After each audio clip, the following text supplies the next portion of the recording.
Rudolph the Red-Nosed Reindeer. Way, way up at the cold, cold North Pole, there is a magical place called Christmas Town. Santa and his elves work here all year round, making toys for good girls and boys.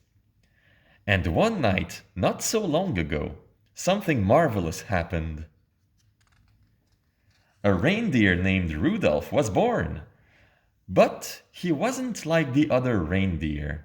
He was a little different. Rudolph's parents were very concerned.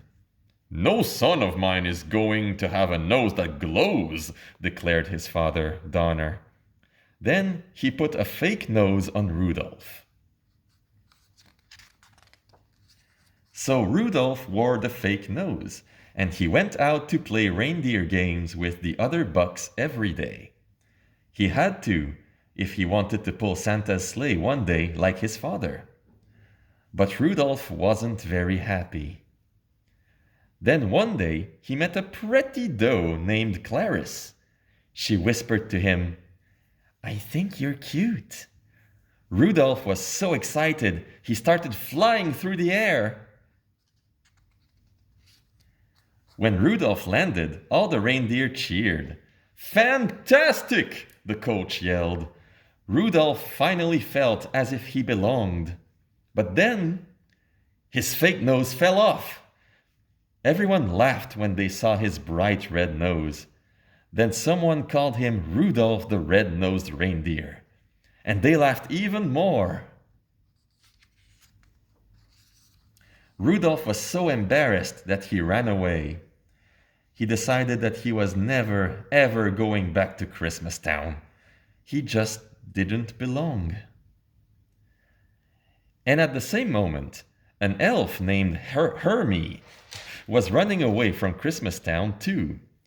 Hermie didn't want to make toys like the other elves. He wanted to be a dentist. Rudolph and Hermie soon met and quickly became friends. They decided to stick together since it was dangerous out there at the North Pole, especially because of the abominable snow monster. The large, hungry creature could easily gobble up both of them in one bite.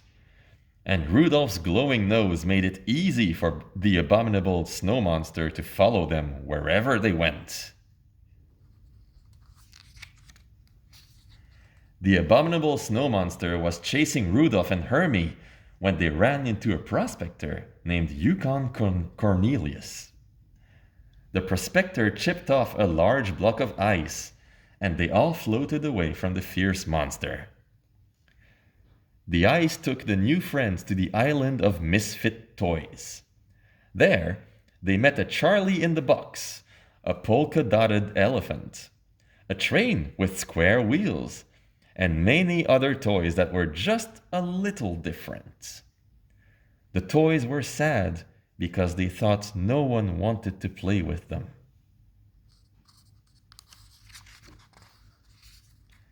The misfit toys took Rudolph and his friends to see their king, Moonracer. The king explained to Rudolph that a toy that is not played with is not a toy at all. The toys on this island only wanted a boy or girl to love.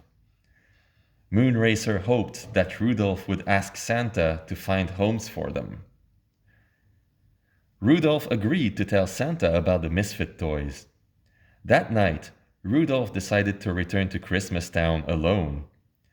He knew the abominable snow monster was still out there, and he did not want his bright red nose to put his friends in danger. Back in Christmas Town, Rudolph learned that his parents and Clarice had gone to look for him and had never returned.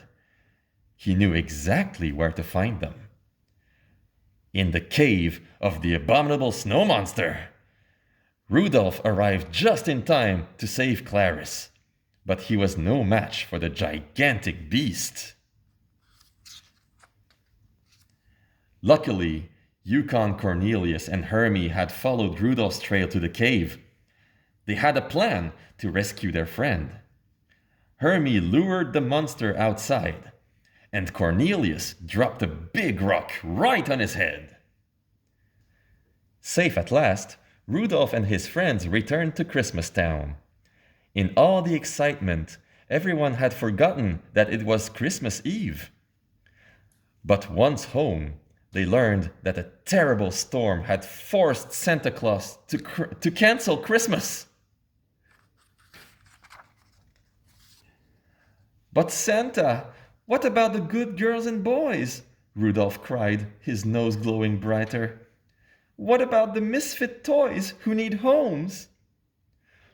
I'm sorry, Santa said, shielding his eyes.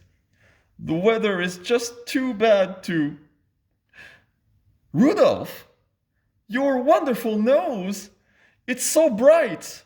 Why, you could guide my sleigh tonight! Christmas was saved!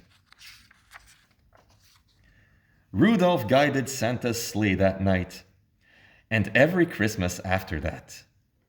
And he went down in history as the most famous reindeer of all, Rudolph the Red-Nosed Reindeer. The end.